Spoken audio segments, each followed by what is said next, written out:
Welcome है हमारे GS India YouTube channels पे। Today we have selected test number 98। Friends, ये हमारा टेस्ट नंबर 98 है और ये क्वेश्चन काफ़ी इंपॉर्टेंट है सभी नर्सिंग एग्जाम्स के लिए। फ्रेंड्स, आप यहाँ पर क्वेश्चन देख सकते हैं कितनी इंपॉर्टेंट क्वेश्चन सिलेक्ट किए हमने।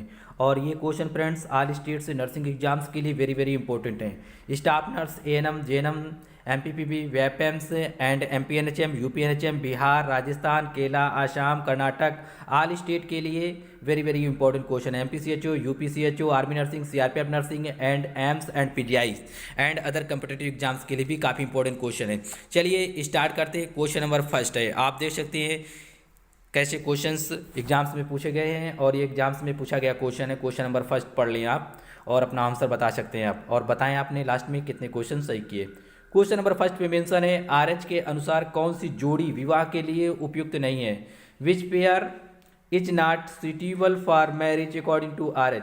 आरएच के अनुसार कौन सा विवाह नहीं होना चाहिए, इसका मतलब यह है क्वेश्चन का कि कौन सा विवाह नहीं होना चाहिए या सुटेबल नहीं है मैरिज के लिए। तो अकॉर्डिंग टू ऑप्शन, आप ऑप्शन पढ़ें, अपना आंसर बताएं। इसका जो राइट आंसर होगा ऑप्शन ए इसका राइट आंसर होगा। यदि पुरुष का जो आरएच है वो पॉजिटिव है और महिला का आरएच नेगेटिव है, यहाँ पर इंग्लिश में भी दे सकते हैं, ये एम मतलब मेल है, एफ मतलब फीमेल है, ठीक है। अगर पुरुष का जो आरएच है वो पॉजिटिव है और महिला का नेगेटिव है तो ये विवाह अमान्य है, मतलब ऐसा विवाह सुटेबल नहीं माना जाएगा, ठीक है। ये विवाह नहीं होना चाहिए या ये विवाह अमान्य है, ऐसा विवाह नहीं होना चाहिए, ठीक है। ये सुटेबल्स नहीं होगा। लेकिन मोस्टली लोग, किसी को ये पता नहीं होता, शादी ऐसे ही हो जाती हैं, लेकिन फिर भी जो अकॉर्डिंग टू क्वेश्चन है उसके हिसाब से हम क्वेश्चन को सॉल्व करेंगे। आरएच के अनुसार कौन सा जोड़ी विवाह के लिए उपयुक्त नहीं है, तो कौन सा नहीं है? अगर पुरुष का आरएच पॉजिटिव होगा, आरएच प्लस में होगा, पॉजिटिव होगा, और महिला का नेगेटिव होगा, महिला का नेगेटिव होगा, तो ये विवाह क्या होगा? सुटेबल नहीं माना जाएगा। ओके, क्यों नहीं माना जाएगा चलिए डिटेल में समझते हैं। यहाँ पर RH positive and RH negative वाला विवाह अमान्य होगा या सुटेबल नहीं होगा यदि पिता का रक्त समूह यदि पिता का जो रक्त होता है आरएच पॉजिटिव है, मतलब कैसा है? प्लस में है, पॉजिटिव है, और माता का नेगेटिव है, तो जन्म लेने वाले जो शिशु की गर्भावस्था या जन्म लेने के बाद मृत्यु हो जाती है, इसलिए ये सुटेबल नहीं माना जाता। समझ गए होंगे क्वेश्चन को? ये इसलिए सुटेबल नहीं माना जाता है यदि जो मेल पर्सन है उसका आरएच पॉजिटिव होगा और महिला का, माता का या माँ का वो क्या होगा? उसका नेगेटिव होगा, तो जब ये दोनों विवाह कर लेंगे तो क्या प्रॉब्लम क्रिएट होती है? जो जन्म लेने वाला शिशु होगा उसकी गर्भावस्था या जन्म लेने के तुरंत बाद मृत्यु हो जाती है। और ऐसा कब होता है? नेक्स्ट पॉइंट पे मेंशन है, यहाँ पर देखें, यह स्थिति सामान्यतः प्रथम संतान के जन्म लेने के बाद आती है। मतलब पहला बच्चा तो जन्म ले लेगा, लेकिन जब दोबारा जन्म लेगा बच्चा तो उसकी क्या हो जाएगी? गर्भावस्था में मृत्यु हो जाएगी या जन्म के तुरंत बाद उसकी मृत्यु हो जाएगी। ये स्थिति कब आती है? प्रथम संतान जब जन्म ले लेता है, दोबारा जो बच्चा जन्म लेगा उसमें ऐसी स्थिति आती है। किसमें? जब पुरुष का, मेल पर्सन का आरएच पॉजिटिव होगा और महिला का आरएच क्या होगा? नेगेटिव होगा। और जब ये प्रथम संतान के जन्म के बाद ये स्थिति आती है, और इस प्रोसेस को क्या कहते हैं? यहाँ पर लिखा है, पढ़ सकते हैं, ये लिखा है इरिथ्रोब्लास्टोसिस फेटलिज्म के नाम से जाना, फेटेलिस के नाम से जाना जाता है इसे। आपके लिए इतना जरूरी है कि जो जन्म लेने वाला शिशु होगा वो गर्भावस्था में मर जाएगा, जन्म लेने के तुरंत बाद उसकी मृत्यु हो जाएगी। और ऐसा कब होता है? इस तरह भी क्वेश्चन बनता है एग्जाम्स में, तो ऐसा तब होता है जब प्रथम संतान जन्म ले लेता है, तो उसके बाद वाला जो संतान जन्म लेगा तो उसमें ये प्रॉब्लम्स होगी कि वो गर्भावस्था में अगर उसकी डेथ हो सकती है या जन्म लेने के बाद उसकी तुरंत मृत्यु हो सकती है, ठीक है। और वो कब होगा? जब पॉजिटिव होगा पुरुष और नेगेटिव होगा महिला का आरएच, महिला का आरएच नेगेटिव होगा और पुरुष का पॉजिटिव होगा, तब ऐसा होता है। यही बात यहाँ पर इंग्लिश में मेंशन है, आप पहले समझ लिए आरएच होता क्या है। आरएच फैक्टर एक प्रकार का इनहेरिटेड प्रोटीन्स होता है, मतलब इनहेरिटेड का मतलब होता है जो हमें अपने पूर्वजों से मिला होता है, ठीक है। इस तरह आप इसे समझ सकते हैं। इनहेरिटेड एक प्रकार का प्रोटीन होता है आरएच, और सो बीइंग RH नेगेटिव और दी RH positive is the determined by your parents. और ये बात आपके पेरेंट्स पर निर्भर करती है कि आपका जो ब्लड है वो RH नेगेटिव है या RH पॉजिटिव है। लेकिन जो मोस्टली जो RH पाया जाता है मोस्टली लोगों में, वो RH पॉजिटिव पाया जाता है। कौन सा RH पाया जाता है? RH पॉजिटिव पाया जाता है। बहुत रेयर केस होता है ये नेगेटिव वाले। ओके, नेक्स्ट पॉइंट काफ़ी इंपॉर्टेंट, ये समझ लें आप सारे डाटा जितने भी मेंशन किए हमने। When a mother to be and father to be are the not both positive और the negative for R H factor it is called the R H incompatibility. इसका मतलब होता है आर एच असंगति कहेंगे। यदि कोई भी महिला या कोई भी पुरुष दोनों का रक्त समूह, अगर ये आर एच क्या है, जो आर एच है पॉजिटिव होगा दोनों का तो शादी हो सकती है या अच्छा माना जाएगा, ठीक है। दोनों का नेगेटिव होगा तब भी अच्छा माना जाएगा, लेकिन जब महिला का नेगेटिव होगा और पुरुष का पॉजिटिव होगा तब ये अच्छा नहीं माना जाएगा। लेकिन महिला का अगर नेगेटिव है, महिला का अगर नेगेटिव है, फीमेल का अगर नेगेटिव है और पुरुष का क्या है पॉजिटिव है, तब भी ये शादी हो सकती है, तब भी अच्छा माना जाएगा, ठीक है, तब भी अच्छा माना जाएगा। लेकिन अगर मेल का पॉजिटिव है और फीमेल का नेगेटिव है तब ये स्थिति अच्छी नहीं मानी जाती। उम्मीद है आप समझ गए होंगे अच्छे से। यहाँ पर आप देख सकते हैं फिर से एग्जाम्पल ग्रुप में, यदि कोई महिला है उसका आर एच नेगेटिव है और पुरुष जो है उसका आर एच पॉजिटिव है, तो जो बेबी जो कंसीव होता है द फेटस में भी have the R H positive blood inherited from the father. उसको क्या होता है पिता के द्वारा उसे वो ब्लड ये आर एच मिला होता है। जो आर एच होता है वो पिता के द्वारा ट्रांसफर हो जाता है। नेगेटिव अगर महिला का होगा तो कोई प्रॉब्लम्स नहीं होगी, ठीक है, और फिर पॉजिटिव अगर मेल का होगा तो कोई प्रॉब्लम्स नहीं होगी। ये मतलब ऐसी शादी या ऐसी शादी मतलब मान्य हो जाएगी या सुटेबल्स मानी जाएगी। लेकिन मानी कब नहीं जाएगी सुटेबल्स, जब पुरुष का पॉजिटिव होगा और महिला का नेगेटिव होगा, ठीक है। लेकिन ऐसा कोई जांच करा के शादी नहीं करता, लेकिन समझने के लिए आपके क्वेश्चन दिया गया कि आप इस तरह क्वेश्चन को कैसे सॉल्व करेंगे और जानकारी आप यहाँ से प्राप्त कर सकते हैं। क्वेश्चन है यहाँ पर 2, क्वेश्चन 2 पढ़ लें आप और अपना आंसर बता सकते हैं। क्वेश्चन 2 पूछा गया एग्जाम्स में, क्वेश्चन सभी पूछे गए एग्जाम्स में सिलेक्ट किए हमने, ठीक है। क्वेश्चन 2 पे लिखा है रजो चक्र मतलब मेंस्ट्रुअल साइकिल का नियमन करने वाली ग्रंथि कौन सी है, जो एमसी का नियमन करती है। Which is the gland that regulate the menstrual cycle, या जिसे रजो चक्र कहा जाता है। तो कौन सी ग्लैंड करती है भाई एमसी या मेंस्ट्रुअल साइकिल का नियमन करती है मंथली में। तो राइट आंसर क्या होगा इसका, ऑप्शन सी इसका राइट आंसर होगा। ये पिट्यूटरी ग्लैंड मतलब पीयूष ग्रंथि, रजो चक्र या मेंस्ट्रुअल साइकिल का जो नियमन करती है वो पीयूष ग्रंथि होती है, मतलब जिसे पिट्यूटरी ग्लैंड के नाम से जाना जाता है। ये होती कहाँ, ये खोपड़ी में आपकी होती है, मतलब मस्तिष्क में होती है, ठीक है। कहाँ होती है, मस्तिष्क में होती है, यहाँ पर स्थित होती है। और ये किसका नियमन करती है, ये मेंस्ट्रुअल साइकिल का नियमन करती है। आप इसी तरह एटलीस्ट क्वेश्चन 2 आंसर याद कर लें, डिटेल्स काफ़ी सारी मेंशन है, आप पढ़ सकते हैं यहाँ से। Hypothalamus and pituitary gland controls the menstrual cycle. जब भी आपसे एग्जाम्स में पूछा जाए कि कौन कौन सी ग्लैंड्स होती है जो मेंस्ट्रुअल साइकिल को कंट्रोल करती हैं, तब आपका आंसर हाइपोथैलेमस और पिट्यूटरी ग्लैंड भी हो सकता है, ये दोनों हो सकते हैं। लेकिन मोस्टली क्या होता है, एक ही दे के आंसर पूछा जाता है, मोस्टली दिया जाता है। जो एग्जाम्स में कई बार पूछा गया है वो पिट्यूटरी ग्लैंड को देके आंसर पूछा गया है। लेकिन आपकी जानकारी के लिए कि आपको ध्यान रखना है हाइपोथैलेमस और पिट्यूटरी ग्लैंड ये दोनों कंट्रोल करते हैं, किसे, मेंस्ट्रुअल साइकिल को या रजोधर्म को, okay. And the hypothalamus triggers the pituitary gland to make the hormones. ये क्या करता है, ये इसे संकेत देता है, किसे, हाइपोथैलेमस पिट्यूटरी को बताता है कि हार्मोन्स बनाए जाएं। डेट ट्रिगर्स द ओवरीज, और ये पिट्यूटरी ग्लैंड क्या करती है, ये ट्रिगर्स करती है किसको, ओवरीज को। ओवरीज क्या करती है, एस्ट्रोजन्स और प्रोजेस्टेरोन का निर्माण करती है। हाइपोथैलेमस ट्रिगर्स करेगा पिट्यूटरी को, पिट्यूटरी ट्रिगर्स करेगी किसे, ओवरी को। ओवरी क्या करता है, फिर ये हार्मोन्स बना देता है। लेकिन कंट्रोलिंग कहाँ से होती है, मेनली वो पिट्यूटरी ग्लैंड से होती है, ओके। और जब दोनों ऑप्शन पूछ लिए जाए, पिट्यूटरी, हाइपोथैलेमस और पिट्यूटरी दोनों से कंट्रोलिंग होती है, किसकी, एमसी की या मेंस्ट्रुअल साइकिल की। उम्मीद है आप अच्छे समझ गए होंगे। यहाँ पर आप देख सकते हैं hormones produce by the brains the pituitary gland and the ovaries, these hormones control by the control menstrual cycle. ये क्या करते हैं, मेंस्ट्रुअल साइकिल को कंट्रोल करते हैं। जो मेनली आंसर है आप इस पे फोकस करना है, पिट्यूटरी ग्लैंड के द्वारा एमसी या मेंस्ट्रुअल साइकिल को कंट्रोल किया जाता है। दूसरा आंसर क्या होता है हमारा, ये होता है हाइपोथैलेमस। और ये प्रोड्यूस जो होता है वो कहाँ से होता है, ओवरीज द्वारा इसे प्रोड्यूस किया जाता है, ओके। कौन कौन से हार्मोन्स, ये दोनों हार्मोन्स, एस्ट्रोजन एंड प्रोजेस्टेरोन। लेकिन संकेत कौन देता है, ये इसे बताता है। और पिट्यूटरी क्या करती है, ओवरी को संकेत देती है, ओवरी के माध्यम से इनका निर्माण होने लगता है। कौन से हार्मोन्स का, एस्ट्रोजन्स, ये एस्ट्रोजन्स पढ़ा है, इसे कभी कभी ओ एस्ट्रोजन्स लिखा है लेकिन एस्ट्रोजन पढ़ा जाता है, प्रोजेस्टेरोन, ठीक है। ये स्त्री सेक्स हार्मोन्स हैं, इन्हें स्त्री सेक्स हार्मोन्स के नाम से भी जाना जाता है, ये दोनों जो हार्मोन्स हैं, ओके। नेक्स्ट क्वेश्चन पे चलते हैं। क्वेश्चन नंबर हमारा 3 पढ़ लें आप, काफी सिंपल है, बताएं अपना आंसर जल्दी से। निम्न में से कौन सी शर्करा तत्काल ऊर्जा प्रदान करती है, which of the following sugars provide the immediate energy. क्या होगा राइट आंसर इसका, ऑप्शन डी इसका राइट आंसर है। क्या, ग्लूकोज। एक प्रकार की ये शुगर का टाइप्स है, ये जितने भी दिए गए हैं यहाँ पर शुगर के सारे टाइप हैं। लेकिन आपको ध्यान रखना है जो तत्काल जिससे ऊर्जा मिल जाती है, आप ऐसी कोई चीज़ ऐसा सब्सटेंस इनटेक करें या खाएं जिससे आपको तत्काल इमीडिएट एनर्जी मिल जाएगी, तो वो कौन सा होता है, ऑप्शन डी पे जो मेंशन है उसे कहते हैं। ठीक है, ग्लूकोज अगर आप पीते हैं, आप खाते हैं तो आपको इंस्टेंट एनर्जी मिल जाती है। इंस्टेंट मतलब होगा तुरंत आपको एनर्जी मिल जाती है, मतलब इमीडिएट एनर्जी आपके बॉडी में आपको प्रोवाइड हो जाती है। आप यहाँ पर थोड़ा डिटेल्स में समझ सकते हैं। ग्लूकोज इज सिंपल शुगर, एक प्रकार का शुगर का रूप होता है। कौन? Glucose.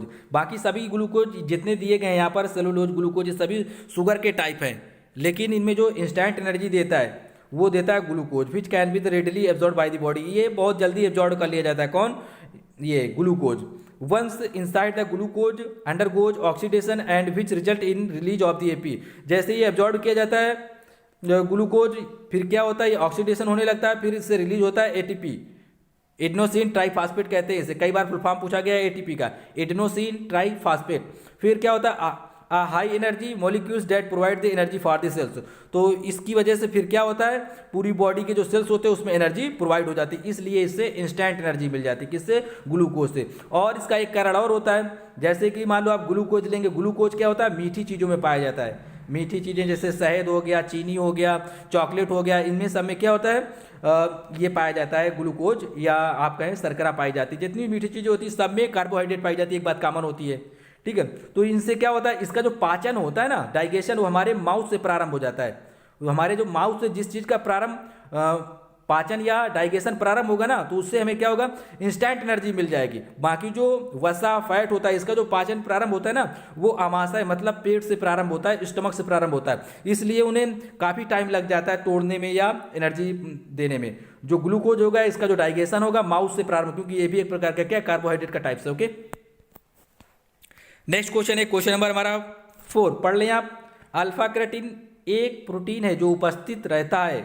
Is alpha keratin a protein that is present according to option, क्या होगा आंसर इसका, कहाँ पर उपस्थित रहता है अल्फा क्रेटिन। अगर आप नहीं समझ पा रहे हैं अल्फा क्रेटिन, तो यहाँ पर आप क्रेटिन का मतलब समझे केवल, ये कहाँ पाया जाता है आप इतना बताएं पहले। इसका जो राइट आंसर होगा ऑप्शन बी, ये स्किन में पाया जाता है। कहाँ? स्किन में पाया जाता है। अल्फा क्रेटिन एक प्रकार का प्रोटीन होता है जो उपस्थित होता है कहाँ, आपकी स्किन में उपस्थित होता है, आपकी त्वचा में उपस्थित होता है, एपिडर्मिस में। ओके, यहाँ पर हम अध्ययन करते हैं इसके बारे में थोड़ा डिटेल्स, और कहाँ कहाँ पाया जाता है, किस किस चीज़ों से। जो अल्फा जो क्रेटिन प्रोटीन होता है वो एपिडर्मिस ऑफ द लेयर, और एपिडर्मिस किसे कहा जाता है, ये स्किन की जो ऊपर वाली परत होती है, लेयर होती है, इसको एपिडर्मिस ऑफ द स्किन कहा जाता है। मतलब त्वचा का बाहरी पार्ट को एपिडर्मिस कहा जाता है, इसके नीचे वाले को डर्मिस कहा जाता है, फिर इसके नीचे जो होता है उसे सबक्यूटेनियस कहा जाता है। Okay, subcutaneous tissue. आप समझे, यहाँ पर त्वचा, बाल, नाखून, खुर, सींग का निर्माण के लिए जो सहायक प्रोटीन होता है उसे केराटिन कहा जाता है। ठीक है, जो गाय, भैंसे, बकरियों के जो सींग होते हैं वो किसके बने होते हैं, आप कहेंगे केराटिन प्रोटीन के बने होते हैं। किसके? केराटिन प्रोटीन के बने होते हैं। फिर जो आपके नेल होते हैं, नाखून होते हैं, जो आपके बाल हैं, ये किन चीज़ों से मिलके बने, कौन से प्रोटीन से, या आपके बालों में, नाखून में, नेल्स में कौन सा प्रोटीन पाया जाएगा, तब आप बताएंगे कि केराटिन प्रोटीन पाया जाता है। ओके, यहाँ पर आप देख सकते हैं keratin is the types of the protein that makes up your hairs and skin and nails. एक प्रकार का प्रोटीन होता है जो आपके बाल, हेयर्स और नेल्स का निर्माण करता है या बनाता है। नेक्स्ट पॉइंट यहाँ पर नोट पे लिखा है, ऑप्शन के अकॉर्डिंग हमने यहाँ पर एक पॉइंट दे दिया। अंडे में पूछा जाता है कभी कभी कि कौन सा प्रोटीन पाया जाता है, तो अंडे में जो प्रोटीन पाया जाता है ये पाया जाता है। कौन? ये लिखा है ग्लोब्युलिन्स, यहाँ पर पढ़ने ग्लोब्युलिन्स पाया जाता है। और सबसे ज़्यादा कौन सा पाया जाता है, ये लिखा है एल्बुमिन, ये लिखा है ओवल एलो, ये आप यहाँ पर स्पेलिंग पढ़ लें, ओवल ब्यूमिन पढ़ लें या इसे पढ़ें ओवल ब्यूमिन, इस तरह। ये 54% होता है। ये कहाँ पाया जाता है, जो अंडा होता है एक्स, उसका जो व्हाइट वाला पार्ट होता है, ये येलो वाला अंदर होता है, व्हाइट वाले पार्ट में प्रोटीन पाई जाती है।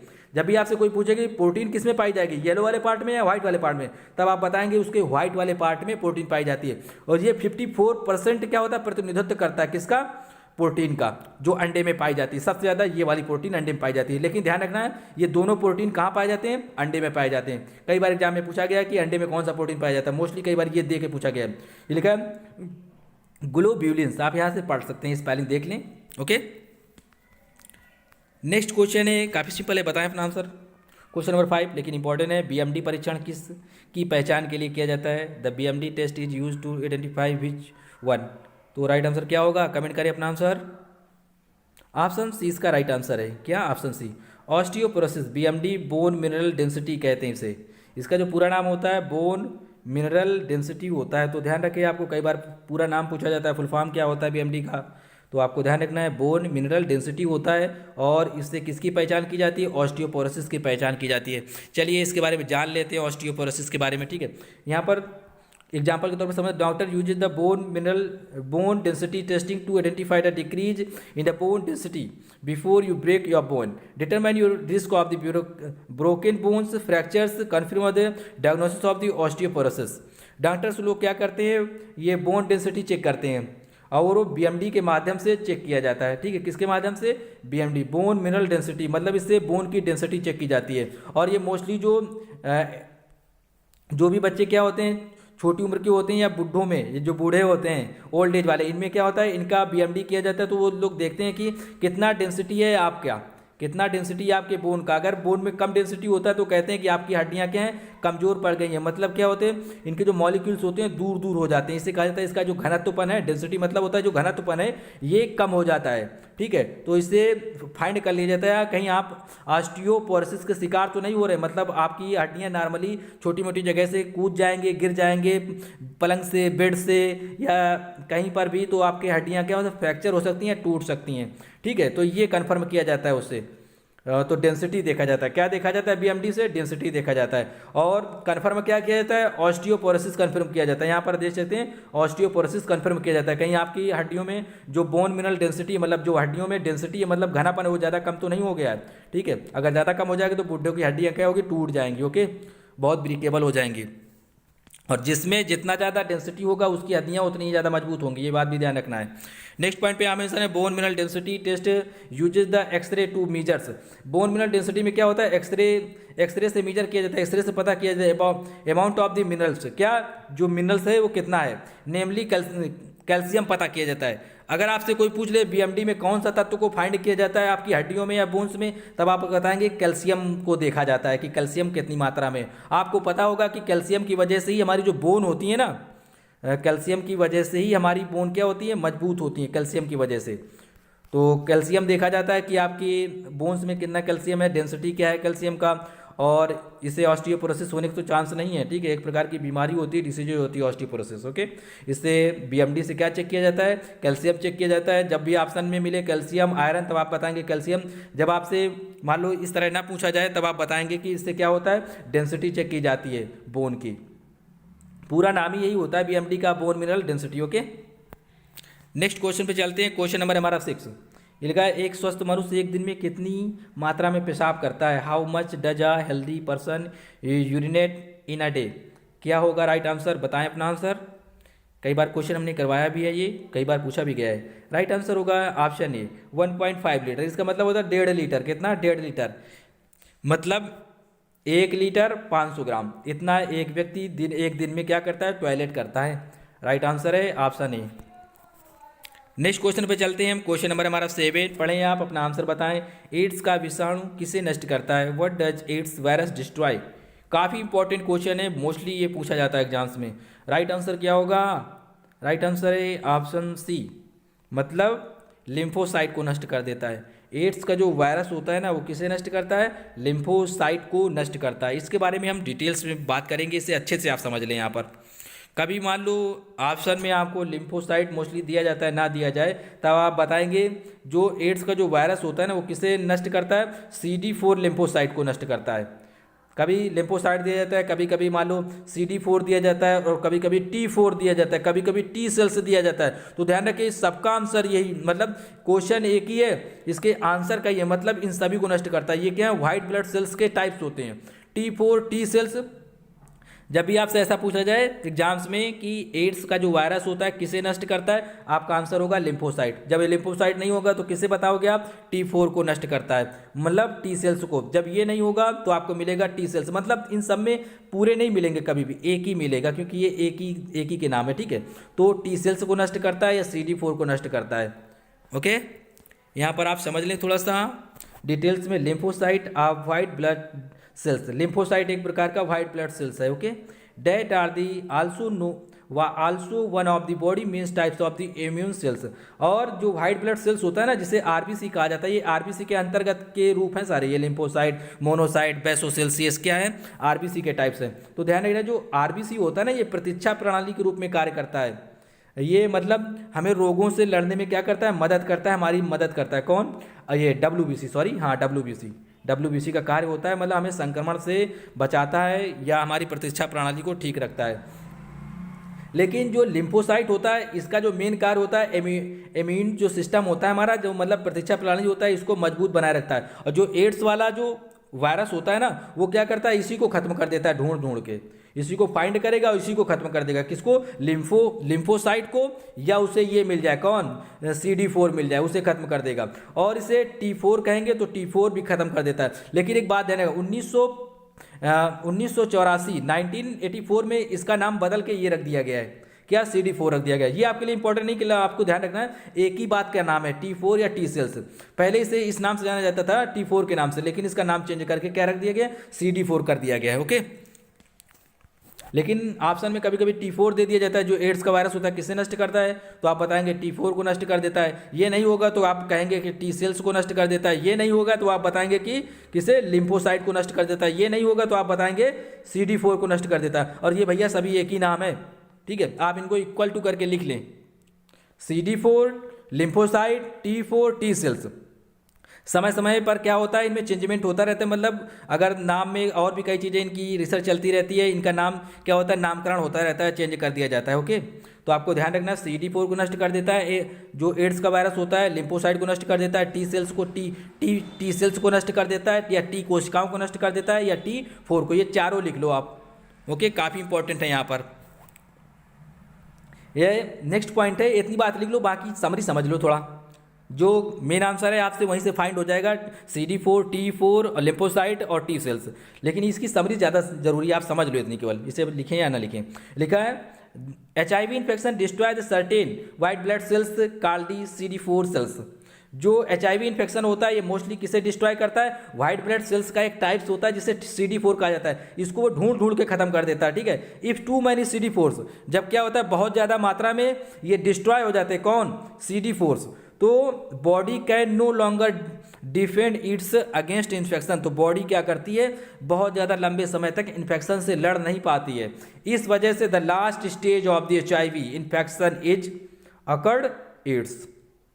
तब क्या होता है, लास्ट स्टेज में एड्स हो जाता है। आपके बॉडी में HIV इन्फेक्शन प्रवेश करेगा, प्रवेश करने के बाद क्या होगा, वो CD4 को नष्ट करने लगेगा। जब बहुत ज़्यादा मात्रा में आपकी बॉडी से CD4 सेल्स नष्ट हो जाएंगी, CD4 कोशिकाएं नष्ट हो जाएंगी, तो आपकी बॉडी क्या होगी, जो डिफेंड करती है आपको इन्फेक्शन से, वो डिफेंड नहीं कर पाएगी। और लास्ट स्टेज में क्या होगा, HIV इन्फेक्शन एड्स में बदल जाएगा। क्या होगा, मतलब गहरी तरह से आपको एड्स हो जाएगा। एड्स का पूरा नाम क्या होता है, एक्वायर्ड इम्यूनोडिफिशियंसी सिंड्रोम। कई क्वेश्चन यहाँ से बनते हैं, उम्मीद है आपको समझ में आ गया होगा टॉपिक। लेकिन एक बात और मेंशन है, यहाँ पर पढ़ लें आप थोड़ा। आंसर जो थे हमने बता दिए यहाँ पर, लेकिन डिटेल्स काफ़ी इंपॉर्टेंट आपके लिए। ये लिखा है CD4 also known as the T cells, इन्हें T सेल्स के नाम से जाना जाता है।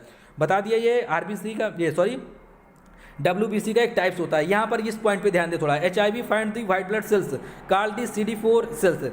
HIV gets inside the CD4, HIV gets inside the CD4 cells and make the copies of itself. अब समझे थोड़ी सी बात यहाँ पर, जो HIV जो होता है ना, HIV ये क्या करता है, जो WBC होता है, WBC के अंदर जो CD4 पाया जाता है, कौन सा, CD4, इसको ढूंढता है और इसी के अंदर प्रवेश कर जाता है। कौन, किसका वायरस, HIV वाला वायरस। ये वायरस इसके अंदर CD4 के अंदर प्रवेश कर जाता है। जब प्रवेश करेगा तो ये क्या करेगा, HIV अपनी कॉपी कर लेता है, अपना फोटो कॉपी कर देता है, ये जिरोक्स बना लेता है, मतलब अपनी प्रतियां बना लेता है। और प्रतियां बनाने के बाद क्या करता है, ये CD4 को खत्म कर देता है यहाँ से। जब ये CD4 यहाँ से खत्म हो जाएगा तो दूसरा CD4 ढूंढेगा WBC में, दूसरा CD4 जाएगा, उसमें अपनी कॉपी बनाएगा, फिर उसे खत्म कर देगा, फिर तीसरा ढूंढेगा, फिर उसको खत्म कर देगा। इसलिए क्या होता है, एक एक करके पूरे को खत्म कर देता है। और जब बहुत बड़ी मात्रा में इनकी कमी हो जाती है तो बॉडी हमारी इन्फेक्शन से लड़ नहीं पाती और एट लास्ट हमको काफ़ी तगड़ी मात्रा में एड्स हो जाता है और लोगों की मृत्यु भी हो जाती है। ओके, आपको बताना होगा कमेंट बॉक्स में कि जो एड्स का पहला मरीज था किस देश में मिला था और भारत में, इंडिया में किस राज्य में मिला था, ये आपको आंसर बताना होगा। ओके, कमेंट बॉक्स में। उम्मीद है आप अच्छे से समझ गए होंगे, इन फ्यूचर कभी आपको कोई कन्फ्यूजन नहीं होगा। क्वेश्चन यहाँ पर मेंशन है 8, दुग्धजनक हार्मोन का स्रावण कहाँ पर होता है? Where is the secretion of milk hormones? क्या होगा इसका राइट आंसर, आप बताएं, सोचिए थोड़ा क्वेश्चन को, देखें आप। राइट आंसर है ऑप्शन डी, पिट्यूटरी ग्लैंड। दुग्धजनक हार्मोन्स के बारे में जब भी बात की जाए, मिल्क हार्मोन्स कहाँ से निकलता है या कहाँ से रेगुलेटिंग होती है इसकी, तो आप बताएंगे इसकी जो रेगुलेटिंग होती है ना, कंट्रोलिंग, तो वो पीयूष में ग्रंथि से, पीयूष ग्रंथि से।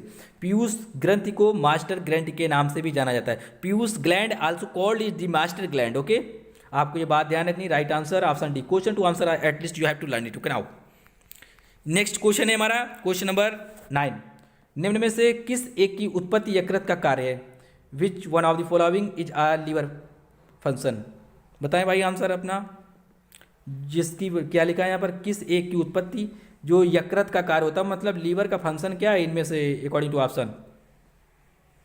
राइट आंसर है ऑप्शन सी, यूरिया का निर्माण करना, मतलब production of the urea, urea बनाना। ओके, यहाँ पर पढ़ लें आप, यकृत अमोनिया को क्या करता है, यूरिया में बदल देता है। ये कार्य किसका होता है? यकृत का। मतलब यकृत मतलब क्या होता है? लीवर होता है। लीवर से कौन सा जूस निकलता है? अगर आपको पता हो तो कमेंट बॉक्स में लिखें। इससे क्या लिखता है? बाइल निकलता है। क्या? पित्रस। और यकृत का कार्य क्या होता है? देखो पहला कार्य ये मान लो, यहाँ पर यकृत का कार्य होता है अमोनिया को यूरिया में बदल देते। दूसरा पॉइंट यहाँ पर आप पढ़ेंगे, इसका कार्य होता है ये बाइल प्रोडक्शन, मतलब बाइल का निर्माण करना, मतलब पित्त का निर्माण करना, पित्त का। इसका कलर कैसा होता है आप बताओगे? हल्का येलो कलर का होता है। कैसा होता है? हल्का येलो कलर का होता है। और सिक्रेशन करना, मतलब उत्सर्जन तंत्र में योगदान देना, इसका कार्य होता है। क्वेश्चन नंबर 10 है, आप पढ़ें, अपना आंसर बताएं। ये लिखा है एफ्लाटॉक्सिन नामक खाद्य विषाक्तता किसके कारण होती है? क्वेश्चन काफ़ी इंपॉर्टेंट है, टफ जरूर है लेकिन इंपॉर्टेंट बहुत है। What causes of the food poisoning called off the aflatoxin? क्या होगा राइट आंसर इसका? इससे पीसीएस में कई बार क्वेश्चन पूछा जा चुका है और आईएएस में इससे क्वेश्चन पूछा जा चुका है, नर्सिंग एग्जाम्स में क्वेश्चन पूछा जा चुका है। जो अफ्लाटॉक्सिन एक जहर टाइप होता है, पॉइजन होता है। ये जो भोजन होता है इसको उसको विषाक्त कर देता है, मतलब जहरीला कर देता है। तो वो बताना है आपको वो किस कैटेगरी में आता है ये अफ्लाटॉक्सिन। वो वायरस होता है, बैक्टीरिया होता है, फंगस होता है या ऑक्सीजन की कमी से? तो ये होता है ऑप्शन सी, राइट आंसर होगा। क्या? फंगस या फंगी कहें या कवक कहें, ठीक है, या मोल्ड्स कहें आप, क्या? MOLDS, इसकी वजह से अफ्लाटॉक्सिन होता है, ठीक है। अफ्लाटॉक्सिन का मतलब क्या होता है? जो फूड होता है, भोजन होता है या ग्रेन होगा, अनाज होगा, जब भी कोई अनाज अनुपयुक्त जगह में रखा होगा, उसका मैनेजमेंट अच्छा नहीं होगा, वहाँ पर नमी, ह्यूमिडिटी वहाँ पर पहुँच जाएगी उस अनाज में, तो उस पर क्या होता है? फफूंदी लग जाती। मान लो एक बोरे में क्या है, गेहूँ भरा हुआ है या चावल भरा हुआ है, ठीक है, राइस है एक बोरे में, ठीक है, तो ये इसमें क्या है, कहीं से मान लो कि ये अच्छी जगह पे नहीं रखा, इसमें नमी लग रही है, कोई पोछा लगा रहा है घर में, तो इसमें क्या होता है? नमी लग रही है, तो कुछ समय बाद क्या होगा? इस पर फफूंदी पड़ जाएगी। क्या होगा? फफूंद जाएगा, मतलब मोल्ड्स हो जाएंगे या फंगस बन जाएंगे और वो एक दूसरे में क्या होंगे? चिपकने लगेंगे। काफ़ी जब बड़ी मात्रा में चिपकने लगेंगे तो एक सब्सटेंस होता है, ये सब्सटेंस क्या? एफ्लाटॉक्सिन बन जाएगा। और जब ये व्यक्ति कोई भी इसे खा लेगा तो उसकी मृत्यु भी हो सकती है। क्या हो सकता है? मृत्यु भी हो सकती है। और ये किसकी वजह से होता है? फंगस की वजह से ऐसा होता है। ये एक प्रकार का फंगस होता है, लेकिन एक प्रकार का आप जहर समझे, ये पॉइजन होता है, जिसकी वजह से कोई भी भोजन से या कोई भी ग्रेनरी में बहुत दिनों तक अगर वो मैनेजमेंट अच्छी नहीं है, वो उसमें नमी अमी है और काफ़ी लंबे टाइम तक रखा है, तो उस पर फंगस बन जाएगा, वो एक दूसरे में मिल जाते हैं और कई प्रकार के उसमें सफ़ेद सफ़ेद कलर के कई वो आ जाते हैं उसमें फाइबर्स टाइप के, तो कहेंगे कि वो अफ्लाटॉक्सिन नामक एक पदार्थ था, उस पर जो जमने लगा या मिल गया, ठीक है। यहाँ पर नीचे डिटेल्स मेंशन है, थोड़ा समझ लें आप इसे। एफ्लाटॉक्सिन आदि पॉइजनस, ये कार्सिनोजेनस और इसकी वजह से कैंसर भी हो जाता है, ये बात भी ध्यान रखना है। Anti mutagens that are the produce by the certain molds, molds का मतलब होता है फफूंदी लग जाती है, ठीक है। और उसका नाम क्या होता है इस फंगस का जिसकी वजह से ये एफ्लाटॉक्सिन हो जाता है? उसका नाम होता है, ये लिखा है, आप पढ़ लें अपने हिसाब से, ये लिखा है एस्परजिलियस फ्लेवस। क्या लिखा है? एस्परजिलियस फ्लेवस। ये स्पेलिंग यहाँ पर मेंशन है, जिसकी वजह से ये प्रॉब्लम्स होती है अल्फाटॉक्सिन वाली। आपको जब ज़्यादा बात समझ में ना आए तो आपको इतना ध्यान रखना है, जो एफ्लाटॉक्सिन एक प्रकार का सब्सटेंस होता है, जो किसकी वजह से हो जाता है? वो कवक या फंगस की वजह से हो जाता है। उस कवक या फंगस का नाम क्या होता है? ये नाम होता है, ये ठीक है, यहाँ पर देख लें एस्परजिलियस फ्लेवस नाम होता है। और एक और होता है, उसको भी देख लें यहाँ पर, उसका नाम होता है एस्परजिलियस पैरासाइटिकस। ये पढ़ लें यहाँ पर स्पेलिंग, ये लिखा है पैरासाइटिकस। ये दो होते हैं कवक या फंगस जिसकी वजह से ऐसा होता है। ये लिखा है विच ग्रो इन सॉइल। इसका निर्माण कहाँ होता है, बनता कहाँ है ये मिट्टी में बनता है। डिकेइंग वेजिटेशन, जो पता चला मटर लेके आए, मटर बहुत दिन दूर तक रखा रहता है, उसको देखा होगा, उस पर क्या होता है व्हाइट कलर के वो सड़ने गलने लगता है, ठीक है। तो और अगर वो काफ़ी दिनों तक वहीं रखा रहेगा, 2-3-4 हफ्ते 1 महीने तक, तो उसमें क्या होगा एफ्लाटॉक्सिन एक सब्सटेंस होता है वो बन जाएगा उस पर। और कोई भी व्यक्ति अगर उसे ऐसे ही खा लेगा, ठीक है, तो काफ़ी चांसेस होते हैं कि उसको फूड पॉइजनिंग हो सकती है और भी कई प्रॉब्लम्स आ सकती हैं और कैंसर के कारण भी हो सकता है इसका, ठीक है, अफ्लाटॉक्सिन की वजह से। अगर हाई लेवल में हो गया aflatoxin can cause the illness, ये बीमार कर सकता है आपको, लीवर के आपके डैमेज कर सकता है। और जो पालतू जानवर होते हैं, पता चला कि उनको जो चारा दिया जाता है, जो खाना आना भोजन बच जाता है घरों में ना, तो वो क्या होता है पालतू पशुओं को दे दिया जाता है। किसे, पालतू पशुओं को दे दिया जाता है खाने के लिए, उनको ये भोजन दे दिया जाता है, पालतू पशुओं को खाने के लिए दे दिया जाता है। तो इसकी वजह से क्या होता है, उसको फफूंदी पड़ जाती है, मोल्ड्स हो जाते हैं और ये इनको बीमार कर देते हैं। हो सकता है कभी कभी इनकी अचानक मृत्यु भी हो जाती है पशुओं को। तो इसलिए आपको ध्यान रखना है, सावधानी बरतें और किसी भी प्रकार का इस प्रकार के इन्फेक्शन से आपको बचना है, ठीक है। किसकी वजह से हुआ था, ये फंगस की वजह से हुआ था। हिंदी में यहाँ पर लिखा है, ये लिखा है एस्परजिलस फ्लेवस नामक कवक से ये होता है। कौन सा, एफ्लाटॉक्सिन, खाद्य विषाक्तता, मतलब फूड पॉइजनिंग कहेंगे इसे यहाँ पर। क्वेश्चन नंबर 11 है, पढ़ ले 11 नंबर। निम्न में से सबसे मीठी शर्करा कौन सी है, which of the following is the sweetest sugar. ये सभी शुगर के टाइप लिखे, जो सबसे मीठी होती है इन सब में, वो कौन सी है। ऑप्शन सी इसका राइट आंसर है फ्रैक्टोज। फ्रैक्टोज एक प्रकार की टाइप्स ऑफ शर्करा है या शुगर का प्रकार है जो सबसे मीठा होता है, फ्रैक्टोज। ये सभी चीनी के टाइप्स हैं, ठीक है, शुगर के, लेकिन जो सबसे मीठा वाला है ऑप्शन सी वाला फ्रैक्टोज, ओके। और ये कहाँ कहाँ पाया जाता है, आपको ध्यान रखना है। फ्रैक्टोज ये मीठी चीज़ों में पाया जाता है। मान लो आप जैसे फल नहीं होते, फलों के जूस में या फल में पाया जाता है। जितने भी मीठे फल होते हैं, नींबू खा के आप मत कहना कि हमें, या मौसम्मी में नहीं मिलेगा आपको, लेकिन क्या हो, जितने भी प्योरली मीठे होते हैं, ठीक है, उनमें फ्रैक्टोज काफ़ी बड़ी मात्रा में पाया जाता है और ये सबसे मीठी शर्करा होती है। नेक्स्ट क्वेश्चन है, सुक्रोज कहाँ पाया जाता है। सुक्रोज भी एक प्रकार का चीनी का टाइप है। कई बार पूछा गया सुक्रोज कहाँ पे है, गन्ने में पाया जाता है और चुकंदर में, मतलब शुगर बीट में। शुगर बीट को चुकंदर, यहाँ पर शुगर बीट को क्या कहते हैं, चुकंदर कहते हैं, चुकंदर को शुगर बीट कहा जाता है। सुक्रोज कहाँ पाया जाएगा, गन्ने में पाया जाएगा और चुकंदर में पाया जाएगा। मल्टोज के कई बार क्वेश्चन पूछा गया, मल्टोज किस में पाया जाता है, ये अंकुरित अनाज में पाया जाता है। अंकुरित अनाज का मतलब ये होता है, मान लो कि आपने कोई भी दाल या कोई भी ऐसी चीज़ पल्सेज को पानी में डाल के फुला दिया और वो 24 घंटे के बाद क्या होता है, उससे स्प्राउटिंग होने लगता है, मतलब अंकुर आ जाता है। आपको लगेगा कि वो पेड़ बन रहा है, मतलब जग जाता है, ठीक है, ऐसे छोटा सा बीज होगा और उसे ऐसे जगने लगता है, ठीक है, उसे कहते हैं अंकुरित बीज और इंग्लिश में उसे स्प्राउट सीड के नाम से जाना जाता है। इसमें कौन सी शर्करा पाई जाएगी, ये वाली पाई जाएगी, कौन सी, मल्टोज शर्करा, ओके। नेक्स्ट क्वेश्चन है हमारा क्वेश्चन नंबर 12। ये लिखा है मानव तंत्र में निम्न से सबसे, सॉरी यहाँ पर पढ़ लिया क्वेश्चन अच्छे से। मानव तंत्र में निम्न में से कौन सा एक पाचक एंजाइम्स नहीं है, which one of the following is not a digestive enzymes in the human system. क्या होगा राइट आंसर, जो पाचक एंजाइम्स नहीं है, बाकी सभी हैं, एक नहीं है। राइट आंसर है ऑप्शन सी। ये एग्जाम्स में क्वेश्चन पूछा जा चुका है, तो राइट आंसर है ऑप्शन सी। गैस्ट्रिन पाचक एंजाइम्स नहीं है, बाकी जो हैं वो सभी डाइजेस्टिव एंजाइम्स के एग्जाम्पल हैं या डाइजेस्टिक एंजाइम्स हैं, ठीक है, ऑप्शन सी नहीं है। यहाँ पर आप देख सकते हैं ये जो गैस्ट्रिन है ये पाचक एंजाइम्स या डाइजेस्टिक एंजाइम्स नहीं है। क्वेश्चन यहाँ पर काफ़ी छोटा है लेकिन काफ़ी अच्छा क्वेश्चन है। क्वेश्चन नंबर 13 नंबर पे लिखा है लिगामेंट जोड़ता है, द लिगामेंट कनेक्ट्स। क्या होगा राइट आंसर है अकॉर्डिंग टू ऑप्शन, आप बताएं आंसर। ऑप्शन जो इसका राइट आंसर है ऑप्शन बी इसका राइट आंसर है। क्या, ऑप्शन बी। इसे कहते हैं बोन टू बोन। लिगामेंट क्या करता है, बोन टू बोन या हड्डी को हड्डी से जोड़ता है, इसे लिगामेंट कहा जाता है, ठीक है।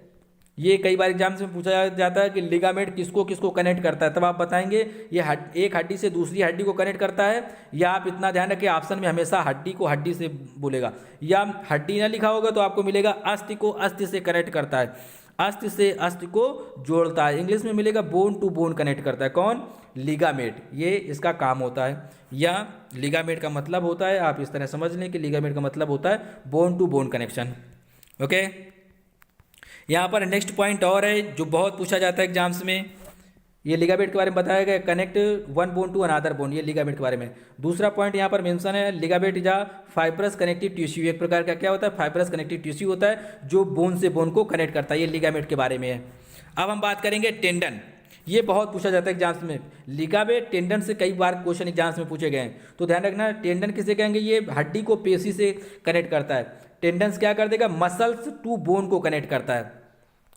आप इतना लिख ले, tendon is equal to muscle to bone, मतलब मसल्स से बोन को कनेक्ट करता है, या बोन से मसल्स कनेक्ट होगी उसे क्या कहेंगे, टेंडन्स कहेंगे। इतनी बात आप लिख लें ज़्यादा अच्छा होगा। टेंडन्स किसे, हड्डी और मसल्स या पेशी को कनेक्ट करता है। इंग्लिश में लिख लेना तो ज़्यादा अच्छा होगा आपके लिए, हिंदी में भी दिया है। टेंडन क्या करता है, मसल्स और बोन को कनेक्ट करता है, मसल टू बोन। इतना आंसर आपके लिए काफ़ी है और पूछा बहुत जाता है ये दोनों क्वेश्चन, टेंडन्स और लिगामेंट के बारे में। क्वेश्चन नंबर 14, ऑटो एनालाइजर द्वारा निम्न में से किसकी जांच की जाती है, which of the following is the diagnosis by the auto analyser, क्या होगा आप इसका आंसर, इसका आंसर है ऑप्शन डी। ऑटो एनालाइजर के द्वारा क्या किया जाता है, ग्लूकोज की जांच की जाती है, यूरिया की जांच की जाती है, आपके बॉडी में कोलेस्ट्रॉल की जांच की जाती है, आपकी बॉडी के अंदर जो सब्सटेंस पाए जाते हैं कितना है कितना नहीं, इनके बारे में ऑटो एनालाइजर के द्वारा पता किया जाता है। ठीक है, एक प्रकार का डिवाइस होता है, इससे पता किया जाता है, इससे जांच की जाती है, डायग्नोसिस किया जाता है। राइट आंसर है option D. Next question 15 number पढ़ें, आप अपना आंसर बताएं। ये लिखा है, मनुष्य में कार्बोहाइड्रेट का पाचन कहाँ से प्रारंभ होता है, where does the carbohydrate digestion start in humans, क्या बताएंगे आप इसका आंसर, काफ़ी सिंपल है लेकिन काफ़ी इंपॉर्टेंट है। राइट आंसर है ये ऑप्शन बी। ये लिखा है मुख गुहा से, फ्रॉम माउथ ओरल कैविटी। मान लो आप यहाँ पर गुहा हुआ ना लिखा हो तो आपका आंसर क्या होगा, माउथ होगा, केवल मुंह से प्रारंभ होता है। ठीक है, अभी हमने बताया जो कार्बोहाइड्रेट्स होता है, जितनी भी मीठी चीज़ें होती हैं, मीठी चीज़ों में क्या होता है भैया, कार्बोहाइड्रेट्स होता है। ठीक है, कार्बोहाइड्रेट का पाचन कहाँ से स्टार्ट होगा, कार्बोहाइड्रेट का जो पाचन स्टार्ट होता है वो आपके माउथ से स्टार्ट हो जाता है। इसलिए मीठी चीज़ें खाने से क्या होता है, हमें इंस्टेंट एनर्जी मिलती है। इंस्टेंट मतलब इमीडिएट एनर्जी मिलती है, इसका मतलब कि आपको तत्काल ऊर्जा मिल जाएगी। ओके, तो जो कार्बोहाइड्रेट का पाचन स्टार्ट होगा कहाँ से, मुंह से प्रारंभ होगा या मुख गुहा से प्रारंभ होगा। नेक्स्ट पॉइंट आपके लिए काफ़ी इंपॉर्टेंट है, इन्हें भी ध्यान दें आप। यहाँ पर लिखा कार्बोहाइड्रेट का पाचन मुंह से प्रारंभ हो जाता है। ठीक है, नेक्स्ट पॉइंट है यहाँ, कार्बोहाइड्रेट का पाचन आमाशय में नहीं होता, ये बात ध्यान रखना। कई बार लिख दिया जाता है आमाशय में क्या होता है, तो आपको बताना आमाशय मतलब होता है स्टमक, पेट से नहीं होता। लेकिन जो नीचे पॉइंट लिखा है ये वेरी वेरी इंपॉर्टेंट है आपके लिए। कई बार एग्जाम्स में पूछा गया, पीसीएस में, एसएससी में, आर्मी में, नर्सिंग में, कि जो प्रोटीन होता है इसका पाचन कहाँ से होता है, तब आप बताएंगे आमाशय। आमाशय मतलब पेट या स्टमक आप लिख लें। और एक क्वेश्चन और बनता है कि वसा का पाचन कहाँ से स्टार्ट होता है, तब आप बताएंगे इसका जो पाचन होता है, मतलब डाइजेशन के बारे में बात कर रहे हैं। ठीक है, प्रोटीन का डाइजेशन और फैट का डाइजेशन कहाँ से होता है, स्टमक में होता है। कहाँ, स्टमक से प्रारंभ होता है। प्रोटीन एंड फैट का जो डाइजेशन होगा वो आमाशय या पेट या स्टमक से प्रारंभ होता है। ये तीनों क्वेश्चन बहुत इंपॉर्टेंट है आपके लिए। क्वेश्चन लेकिन अलग अलग करके पूछा जाता है एग्जाम्स में कि प्रोटीन का पाचन कहाँ से होगा, तो आप बताएंगे आमाशय या स्टमक से होगा।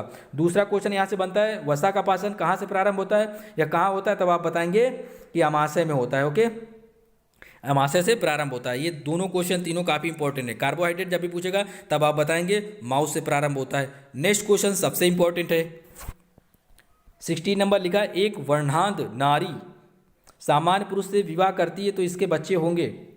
If a colour blind womens, वर्णांग का मतलब है थे कि कलर ब्लाइंड वुमेन्स जब किसी भी नॉर्मल व्यक्ति से मैरिज करेगी तो उसके जो बच्चे होंगे वो वर्णांग होंगे, कलर ब्लाइंडनेस होंगे, या कैसे होंगे, या सामान्य होंगे कि मतलब कॉमन होंगे।